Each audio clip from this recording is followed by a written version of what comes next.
Hello and welcome to Daily Politics on Trust TV. I'm Shafiu Suleiman.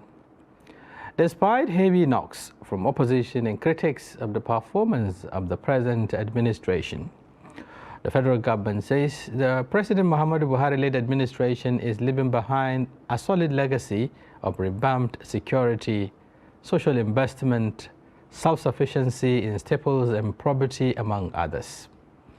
Minister of Information and Culture Lai Mohammed noted this at the resumption of the PMB administration scorecard series 2015 to 2023, where he stated as false opinions of critics who claimed that Buhari government achieved nothing, and those that admit it was only in the area of infrastructure the government had performed. Our pace-setting social investment programs like Empower, school feeding, conditional cash transfer, and GEP, that's Government Enterprise Empowerment Program, have benefited millions of our citizens, both young and old, and this can neither be trivialized nor denied. The Buhari administration is leaving a legacy of putting Nigeria on the path of self-sufficiency in many staples, including rice. Also, Senator Abiu Musa Kwankwaso, the new Nigeria People's Party presidential candidate, revealed the group's presidential campaign council, RMK PCC. Speaking to party supporters on Monday in Abuja, Kwankwaso said that the NNPP is working non-stop to launch a campaign for a new Nigeria that will launch on May 29, 2023.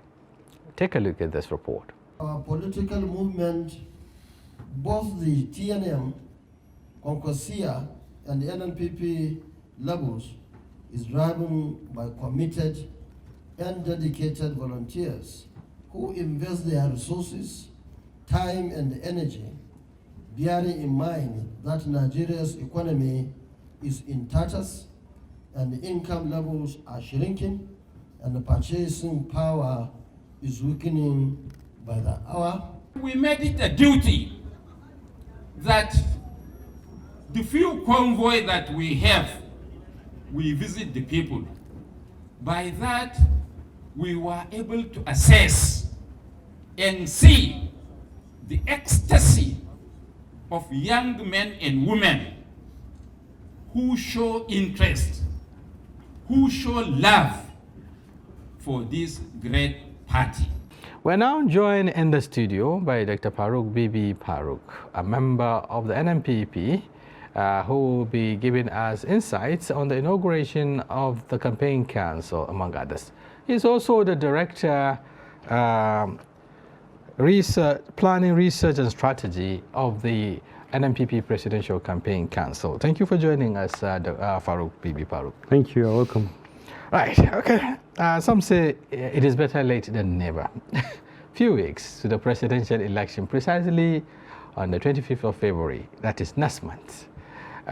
Your party, the NNPP, a relatively new political party in the scene, is coming up with this presidential campaign council. What magic do you think this council can do in 6 weeks, to be precise? Thank you very much. If you are familiar with proper politics, trench politics, underdog politics, you would see that the strategy is perfect. This is the time for the PCC to now go full blast into national activities. For the since March last year, when the NNPP came into limelight, it had been in existence, but the TNM, that's the national movement, and the Kwankwasia movement and other smaller movements got together and went into the NNPP to start a political party. Less than a year now. Yeah. We have fulfilled all righteousness. We have done better than parties that have been in existence for 24 years in many areas. Now, why the PCC did not come 2 months, 3 months ago is because the policy has been to continue a road campaign. We are the only party that is on the road. The other parties are on air with helicopters and drop shoots and private jets and so on, touching and dancing on platforms and leaving without committing to anything. That's what we have been seeing. But our party has been going to the lowest of the low grassroots for the last 3 months. And so far we have visited more than 300 local governments by road. So now we are preparing to start the zonal campaigns. And to get into the zonal campaigns, the PCC would now be much more useful.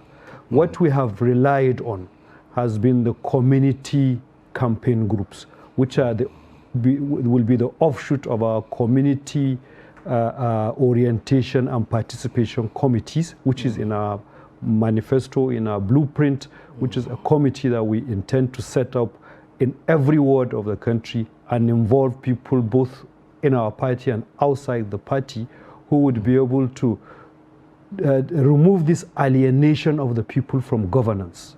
Because we realize that a lot of Nigerians are alienated from governance, both from traditional governance and from modern governance. Something happened in our history that nobody has looked at that has created that alienation. So everything you ask people to do as civic responsibility, they just do it for the sake of it, but they don't have a commitment and ownership of the country. Right. Talking about commitment and ownership, you talked about the local governments you traverse across the country. You had your presidential candidate talking about 400 of them, which you've been literally there physically, to speak to the people. Even though the campaign pattern used to have changed, perhaps this time around, we've seen the major political parties adopting what they call engagements with strategic groups and so on. But yours differs, perhaps for obvious reasons. Now, you talk about the party being, relatively unknown, somehow grassrooted, and then at the same time, your presidential candidate is also known to be a formidable force within a particular region. And now we're having a national outing. How much, of acceptance would the NNPP say it has, going through these engagements? Because some will say Nigerians are just familiar with two major political parties, perhaps because they've been the dominant political parties, they've been the ones with the deep pocket and so on and so forth. What was the engagement like with the people? The bulk of the people are frustrated, not happy with what happened in the 16 years of PDP, and more dejected with what is happening with the 7.5 to 8 years of the APC. That is clear. It's a grand Nigerian realization. That is what is creating this agitation from the people. Maybe you do not see a lot of it in the north because the northerners are a bit more cool-headed when it comes to these things. They are a bit more strategic when it comes to these things. They do not scream about it. They mobilize and wait for the right time to react about it. But there is, the misery index is very high. People have gone into poverty of unexpected levels. You have seen it. 133 million Nigerians are in multidimensional poverty, So, and they know that that is a result of political failure of governance. Many of them know that. So the assumption that the people will just get more involved with two political parties that are just 20 years in the history of Nigeria is bunkum. Is not. I don't think it holds water, actually, because if we look at history itself, the history of politics itself, it's not in every political polity that people just get stuck with two identities and refuse to change. Yes, you can see it in UK, you can see it in the US, but these are relatively young parties. Even the PDP and the APC are relatively young, and their failure level is relatively very high. So, and I think Nigerians are coming to terms with the fact that they need alternatives to this, what you call major political parties. But of course, are you really presenting alternative? Because some will say, looking at your presidential candidate, for instance, has been part of the trajectory across across political party lines. Exactly. He was with the PDP, Exactly. he was with the APC, Exactly. and now ANPP. Exactly. Some even say perhaps the desperation, if you like, or the ambition, the tenacious ambition to become president was what led him out of the PDP, for instance. Now, what is he bringing new on board? What he has always had when he was in PDP, when he was in APC, is an ideology. And that is what he pushed. For all of the time in PDP, the national leadership of PDP was trying to destroy the Konkosia ideology. They have written letters and many times that the party, the ideology should merge into the mainstream. And there is no mainstream because the PDP was formed just to drive the military out. It never had any major ideology. So when the opportunity came after the grand failure of the PDP and the realization that it is not going to mobilize around anything developmental, the Konkosia movement, together with our principal, moved into the APC, hoping that starting a new party would sell that ideology. And there was an evidence of an effort to change things that had gone bad.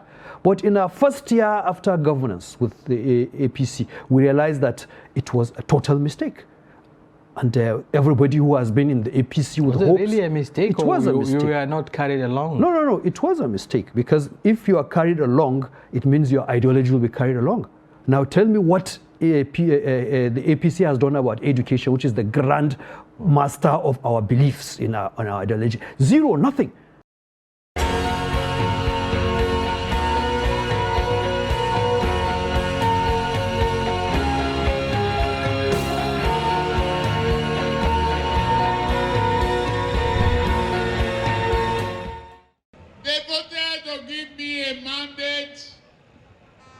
To carry the flag of APC. And I promise you, I will carry that flag without stain. I promise you, hope, sincerity, transparency, job for our boys, revival of agriculture, hope for the hopeless.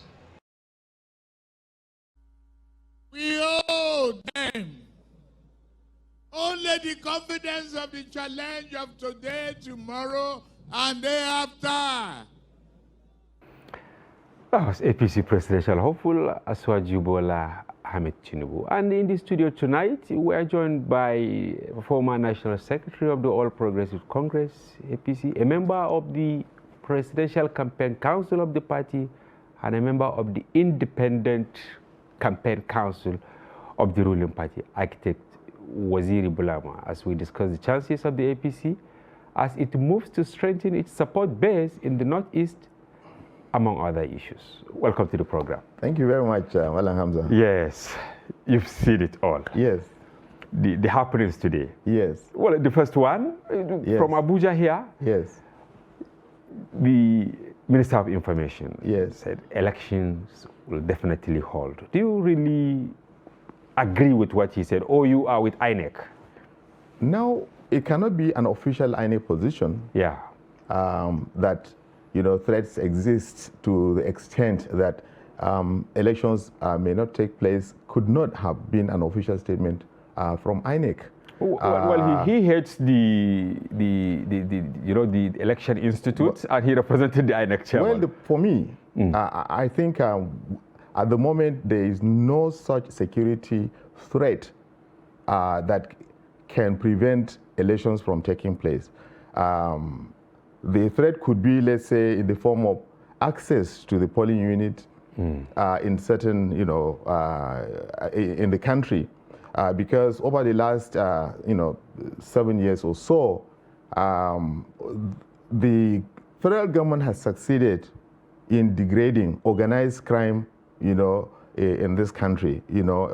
Organized crime where, for instance, bandits and insurgents, hold certain parts of the country and prevent access to Nigerians to freely move around or live or carry out economic activities. organized crime has been degraded, and all the parts of the country are accessible. And so because of that, I wouldn't say there is such a threat that would prevent the elections from taking place in any case. Well, in any case, the level of our political development today has gone to a point where the GNI, has been let out of the bottle. We have systems and processes that are working. The electoral system and the processes have been transparent, and they are independent, and they are working. The security institutions are working, and they are alive to their responsibilities. Just like what the judiciary too. Said, yeah. Yes, judiciary too. All these institutions that are involved in election administration and election management are preparing fully, without interference from the leadership and from higher authority to do one thing or another without any form of state interference.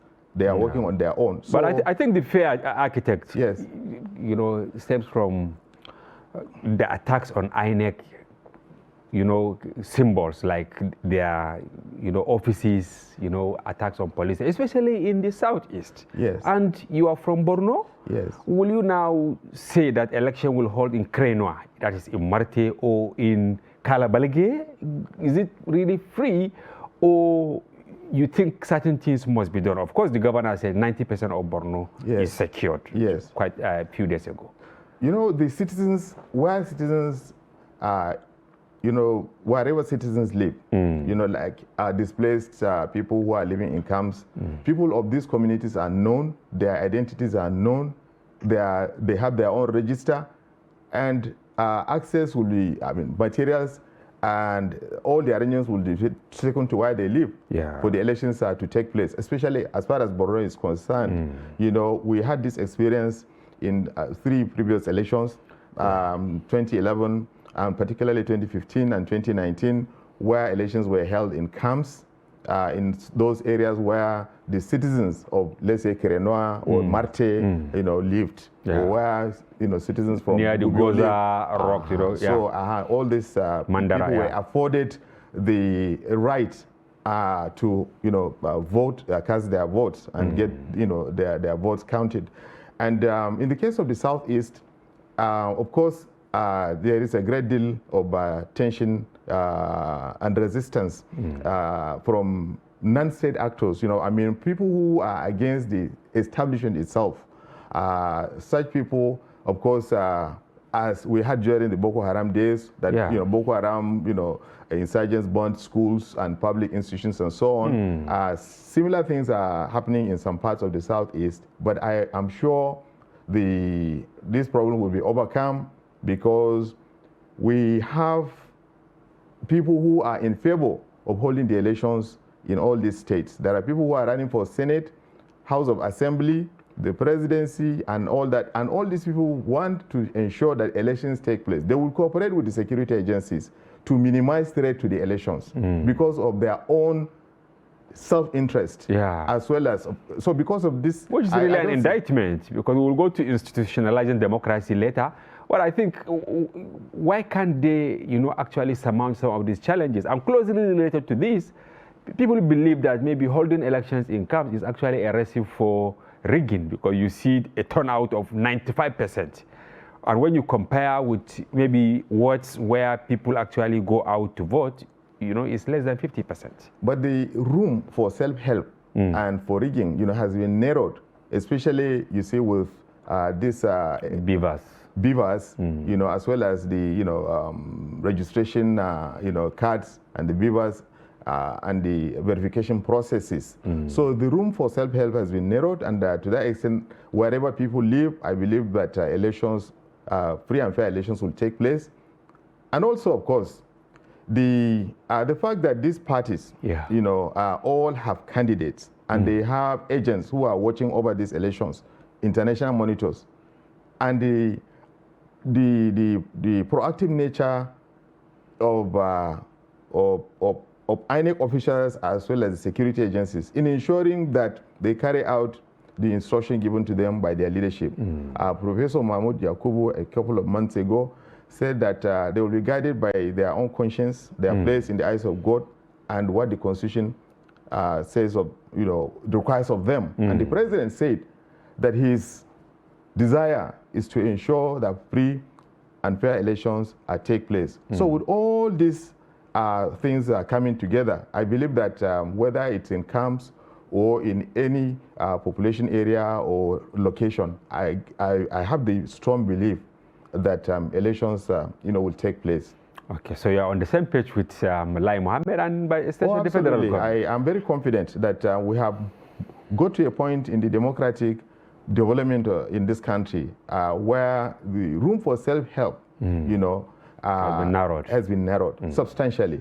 Okay. Now this takes me to not to the liking of many, in the political elite. Yeah. Because Dan Wanya, one of this Zenith Labour Party chairman, was saying this evening on Channels Television that about 65% of the elected people in Nigeria came through some kind of, self-help or abuse and that kind of thing. I wouldn't, really subscribe to that. But the point is that these transparent processes, is not one thing that many Nigerian politicians would like. But I'm tempted to ask that INEC is also being threatened. You can see every other person is saying INEC is doing the right thing. Yes. But from unexpected quarters, you see some, moves to actually affect the energy, the vitality in the INEC leadership to do the needful, especially the threat to remove the INEC chairman via court cases that he didn't declare his asset correctly and all that beavers should be jettisoned and all that. Obviously, those anti-democratic elements within the Nigerian elite will leave nothing, will resort to anything to disrupt the system or disrupt, the processes. But the point is that, INEC, we've passed that stage in this country, where, for instance, as we saw with our efforts in the first 15 years of this, democracy from 1999 up to our elections in 2011, when a lot of things, a lot of processes or steps were bypassed and results were announced and, papers were written and all sorts of abuses took place. We are past, that stage. The growth in terms of the ability of INEC to hold free and fair elections has been strengthened, and particularly under the leadership of APC. Because APC itself was a victim of those abuses as we were, in those previous parties. So APC leadership that came from the different parties came together in order to prevent these abuses, from taking place in the country. And since we came, we've been, as we pledged initially by our party and our leaders, we've been pledging, and we've also lived up to promoting rule of law, free and fair elections, transparent elections, credible elections, ensuring that the judiciary, works even against our own party. Otherwise, we wouldn't have, for instance, lost, Zamfara or Rivers or Bayelsa, 2 years ago, where 24 hours before swearing in, the Supreme Court announced that we disqualified us and gave the victory to PDP. But you can see, technically you didn't lose Zamfara because the governor later defected to FPC. Maybe there was prior arrangement, I don't know. No, there wasn't any prior. There was conflict, in our party in Zamfara as well as in Rivers State over control of party, over the credibility of the processes that produced, party leadership, and which faction was to manage or present candidates for elections. This was what happened in Rivers that led us to lose completely, and similar thing happened in Zamfara. But the point is that the aggrieved parties went to court and got judgment to disqualify the processes that produced this, and eventually, of course, we lost to the opposition. So, but these things happened under leadership controlled by the APC, which was not happening in the previous years before APC came to power. So what I'm just trying to stress is that the institutions of democracy, in the country, the institutions of government are stronger, virile, and they are working in line with what the Constitution says.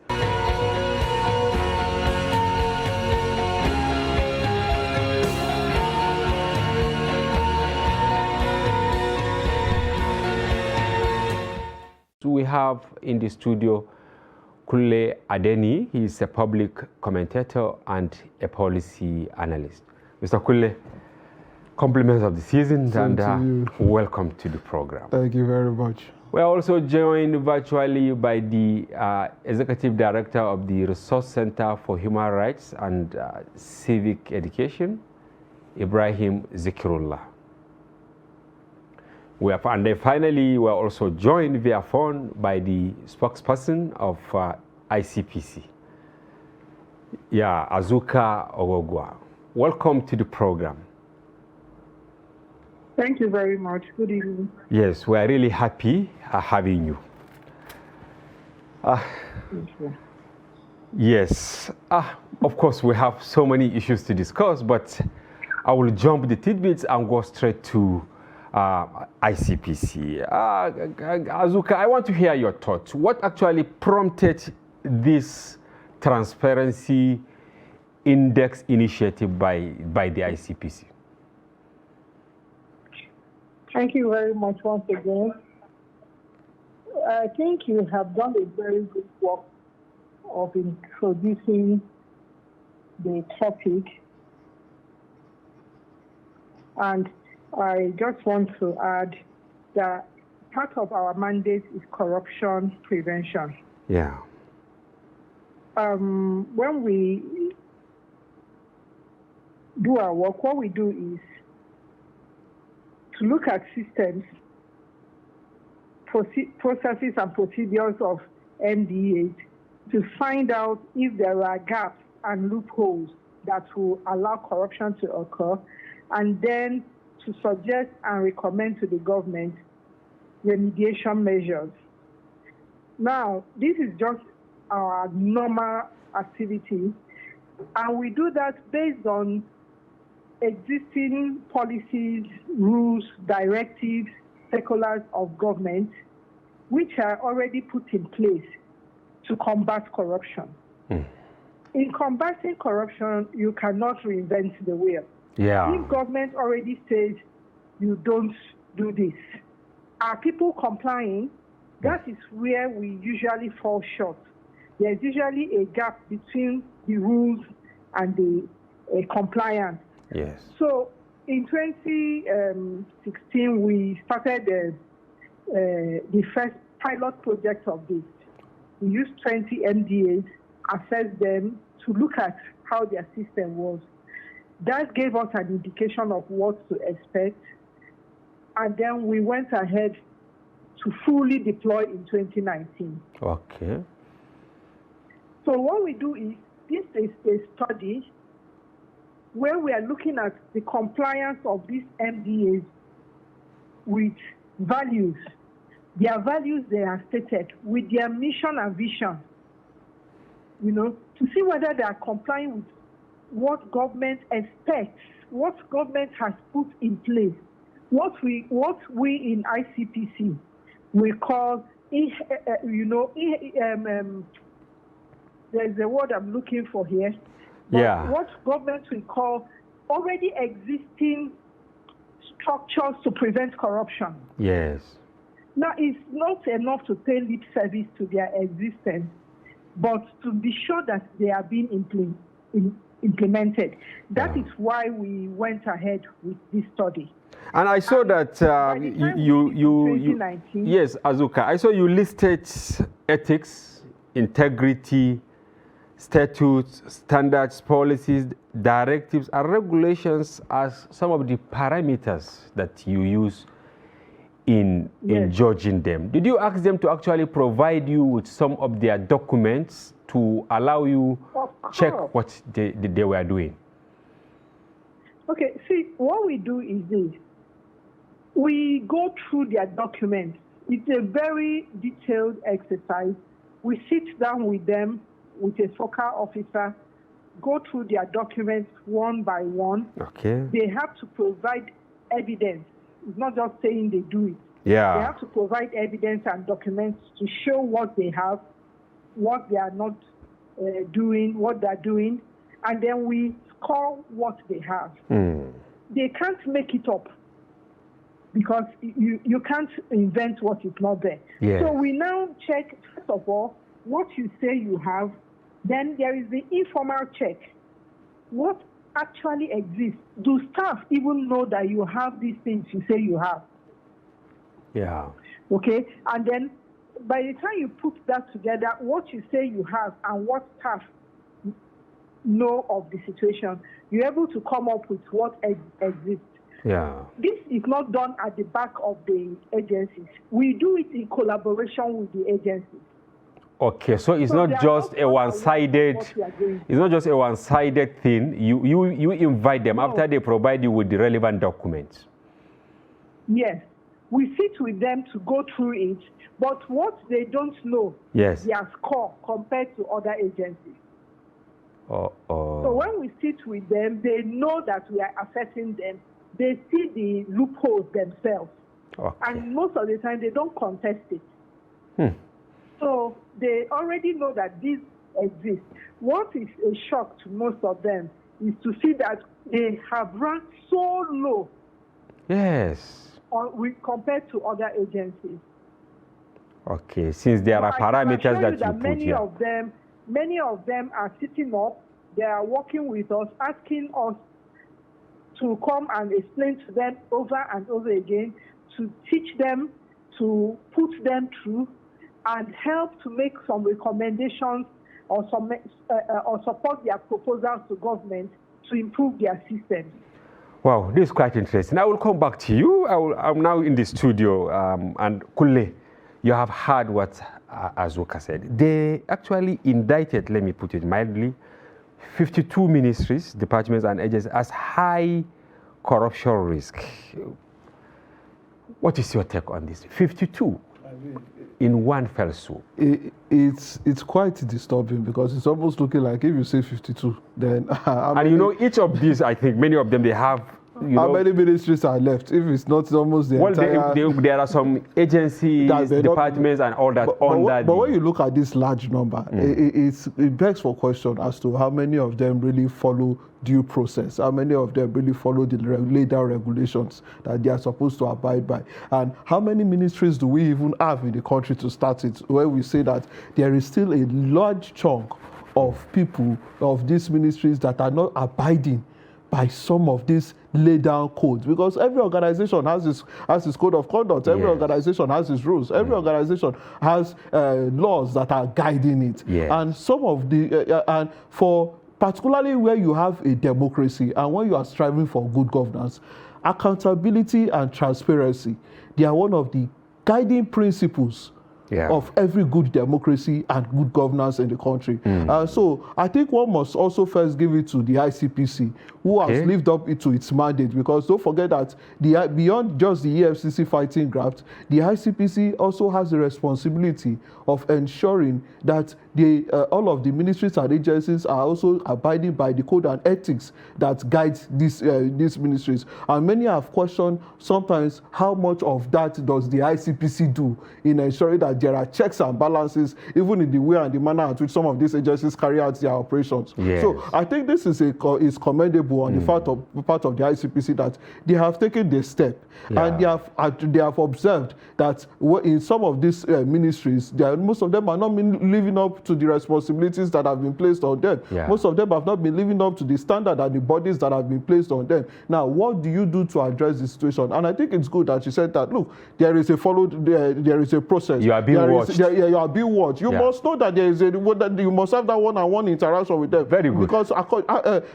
there are laws, like I said, that guide the operations of all of these agencies and parastatals. Now, the question is, are you following those laid down laws to the letter, or are you, for one reason or the other, bypassing some of those laws? And the truth is, if you are not following those laid down rules, this issue of accountability and transparency that we are talking about, if it's not there, embedded as the principles upon which these agencies operate, then it gives room for corruption. That corruption is the very rot that we have talked about as one of the biggest bane that has killed our civil service and the glory that the civil service was once said to have had in this country. Thank you very much.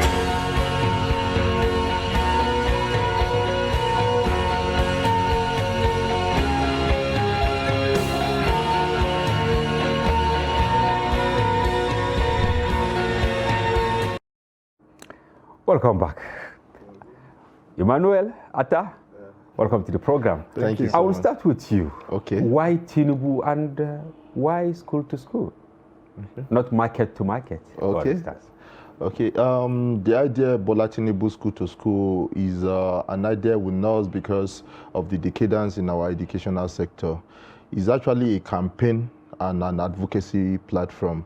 We want to advocate for a complete overhaul and reform of our educational sector. And in doing that, we have clearly seen that decadence in our educational sector is linked to the development of the country, and it's linked to the insecurity in the country. If we can tackle the question of education, we'll have go a very high way in trying to tackle the issues the country have, So education is critical to any development of a nation. So that is why school to school. And you went for Tinubu, not for Atiku, not for Obi, not for Konkoso, not for Adebayo, not for Yabaigi and all that. Yes. 18 candidates. Yes. Why Tinubu? Tinubu because, sincerely, Tinubu, Asiwaju Bola Ahmed Tinubu, our party leader, and by the special grace of God, the next president of this country come 2023 this year. I can see Emmanuel smile. We're winning the election, that is the truth about it. Has track record of capacity, has done a lot of things in Lagos, educational sector, we can see what he has done in Lagos in terms of investing heavily in the educational sector in Lagos. And we have so much confidence in him.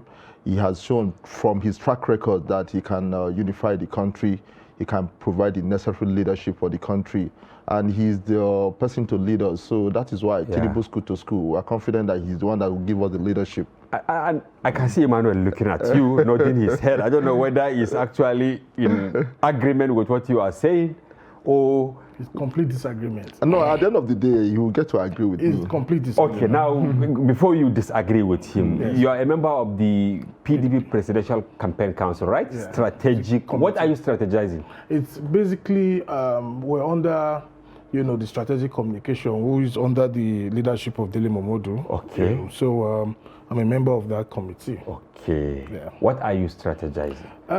We're strategizing our victory. We're strategizing on how to go down to the grassroots, convince Nigerians, tell them our manifesto, preach to them the gospel of PDP and Atiku Abubakar, speak to them on restructuring, speak to them on empowering young people, speak to them on education, speak to them on improvement of the welfare of Nigerians, speak to them on even unemployment, creating opportunities for young people to be able to get jobs, and then making a more viable, environment for young people to be able to strive and, do their jobs, and at the same time make money for themselves. All right, thank you. I will come back to you. It's not a debate, but you said there was something I just need to. Yes. For me it was funny when he said he's a unifier. Tinubu, referring to Tinubu. Yeah, he's not, because this is what they always like to do. They always want to. Even at you. No, they always kept saying. Yeah, because if you go to the streets today and ask who has the mantra of a unifier, even a blind man knows that it's Atiku Abubakar, and this is what they always want to do. And it's a generic word. It's not just generic. It's not just generic. It's that it is encapsulated in the personality of who Atiku Abubakar is. He's one person. How? Let me tell you why. Okay. A few days ago, the presidential campaign of APC, one of their campaign rallies, made a passing statement against the Southeast when he was trying to take it in Adamawa? Yeah, I think 2 days ago or so. Okay. Yeah. Where he was trying to take Adamawa, he was trying to take a jab at P2B, and then he passed a generic, passed an insulting statement to the people of the Southeast that if P2B had developed Anambra, that the people of the Southeast will not be populating Lagos. And I began to wonder, is it only Southeast that is in Lagos? Maybe you didn't understand what he was trying to say. No. You see, it's not about understanding. He said it in simple English. And, I can't come out and say, because of one man, you insult the entire tribe of But a on many particular occasions, he has even do. Maybe I'll allow you to. Yeah, I will respond to him because Okay. this is not about rhetorics. It's not about speaking good English. It's about track record capacity, what you have done in the past. You are trying to say good Peter English. It's not about English or coughing out some statistics that I cannot even verify. Even though he's not here to defend Peter Obi,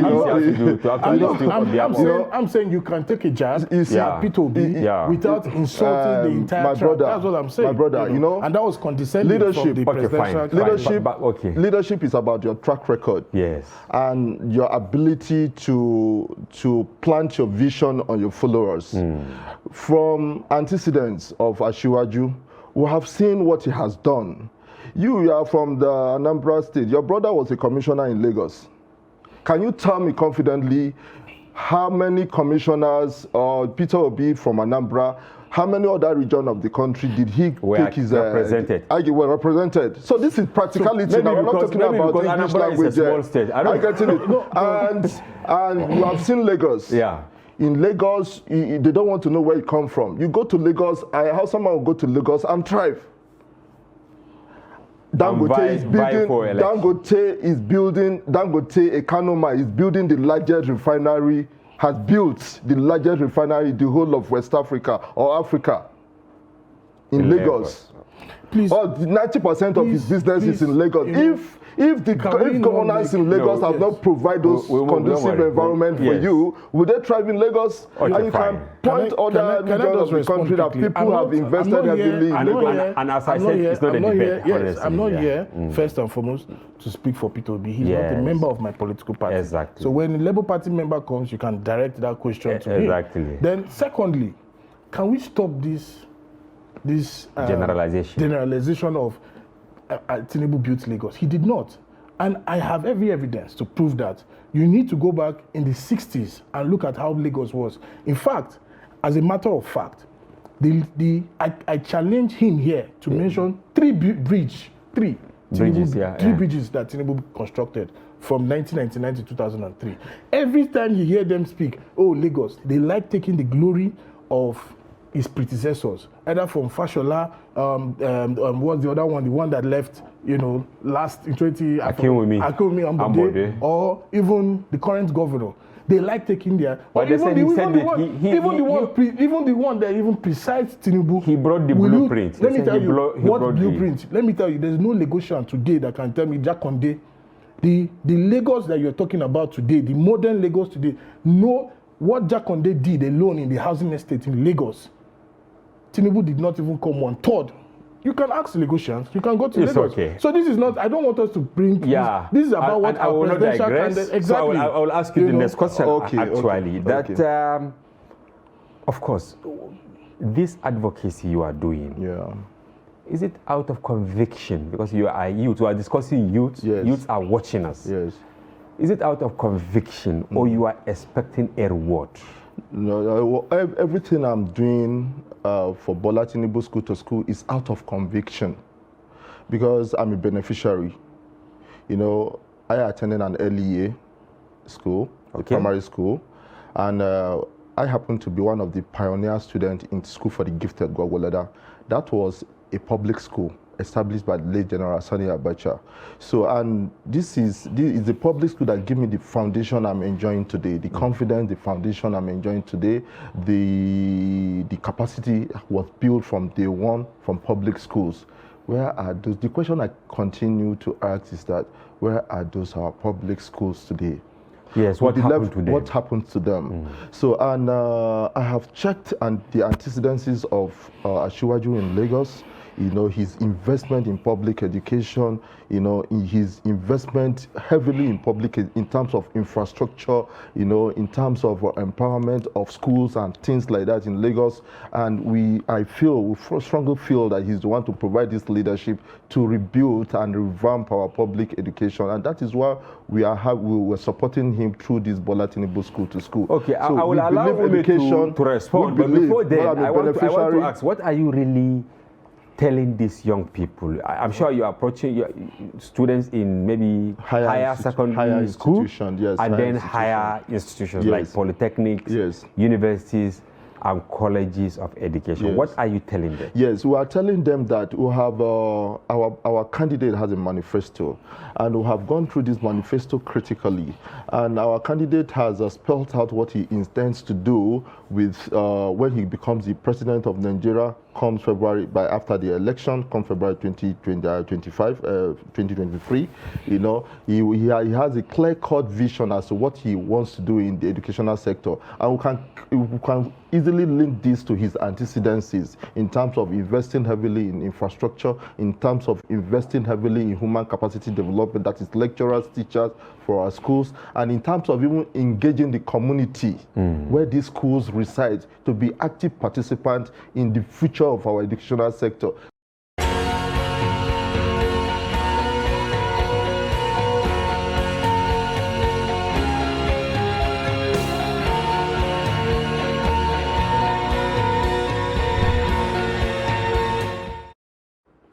Hello and welcome to Daily Politics on Trust TV. I am Hamza Idris. It is around 6 weeks to the presidential election, and according to the timetable released by the Independent National Electoral Commission, INEC, political party campaigns will continue until a day before the February 25th presidential elections, giving political parties well over 4 months to tell Nigerians what they intend to do, should they be given an opportunity to serve. The 2023 elections is also more interesting as it will be ushering in a new administration following the expiration of the President Muhammadu Buhari-led administration after serving its constitutional 2 terms in office. Will the incumbency power be enough to achieve a transition to another APC administration? What are the chances of opposition parties who are gunning for the nation's top job to make their own impact? These are some of the questions on the lips of Nigerians as the election day draws closer. And in the studio tonight, we are joined by the national chairman of the New Nigeria People's Party, NNPP, Professor Rufai Alkali, as we discuss the chances of the opposition to oust the ruling party in 2023, among many other issues. Welcome to the program, Prof. Hello, good evening. And compliment of the season. Hamza, thank you. It is still the New Year celebration. We thank God for His grace. Thank you very much. Many people did not see this year. Yeah. So we are lucky to be part of the new, the new year and going to celebrate it. Thank you very much. Just a few days ago, you inaugurated the Presidential Campaign Council, and at the time you did yours, some political parties, I think, are even rounding up their campaigns. Why the delay? What happened? Well, thank you very much. I'm very pleased again to be here with you, Hamza. Yeah. And you see the reality that when the INEC gave the deadline for the commencement of election, campaign rather, and the conclusion they gave 28th of September to actually 23rd or 24th of February before the presidential elections. In between, they never gave any specific guideline on what political parties must do or should do. Okay. Therefore, every political party is at liberty to come up with its own strategy of reaching Nigerians. Some of the political parties went the older ways because they know the way they know. They don't know anything new. They don't know anything different. Most of them, almost before the deadline, they started running around. Yeah, you know, ahead of the declaration. Some of us feel like it's like desperation for power because some of it was not planned very well. But are you people not also desperate for power? No, we are not. We are not. We would have done our own differently. Okay. So in our own way, we felt that, and I didn't mention it last time I was here, I believe, that before the season of campaign commences, it's only fair for party leadership, especially our presidential candidate, to reach out to Nigerians on one-on-one. Go to the states, go to local governments, go to villages, go to communities, you know, re-establish contact, build a bond of friendship and relationships, and through the process also understand the nature of the problems Nigerians have. So for example, when you have to use the road to travel from point to point, it is to understand the nature of the roads that we have even in the country. So by the time you go and sit down with them and listen to them, you understand their own concerns, their fears, their interests. Now, we thought that is the first phase of our campaign, which went off very effectively.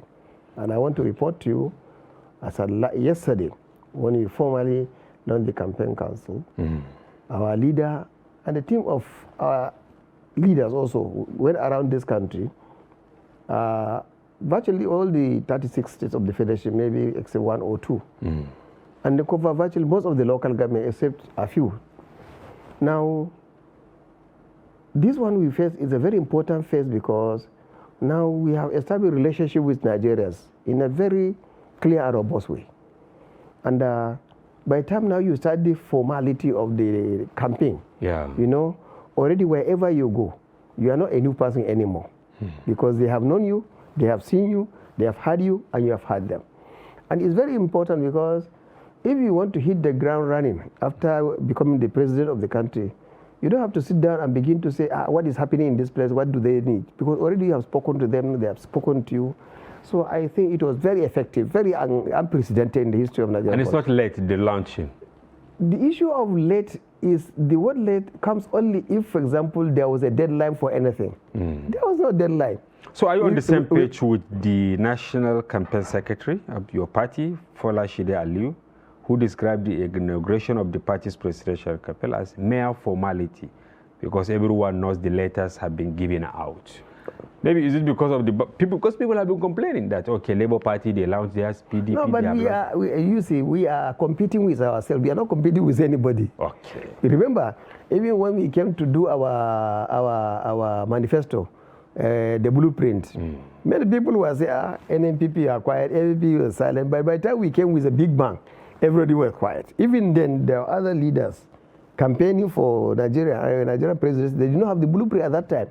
That's only after we finished, they suddenly realized that they have something to do.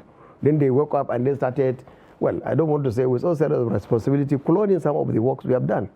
Now, repeatedly, some of the things we have said we are going to do, we heard people saying they are going to do it again. Because, like I told you, just like this thing we have done, in the case of launching our campaign committee, we took our time. We tried to reach out to people, not to bring everybody that will not be useful to us, but people who but why do you always want to be different, coming with certain things? For instance, what you call Rabiu Musa Kwankwaso 2023 Presidential Campaign Council, that is RMK 2023. You people said it is made up of 4 organs, including the Presidential Campaign Council, the management of the Presidential Campaign Council, the Board of Advisors, and the Committee of the PCC. Why all this? These are normal, because every organization has to be structured for effectiveness. Because if you don't leave it, everything is just free for all, open-ended, people don't know their responsibilities.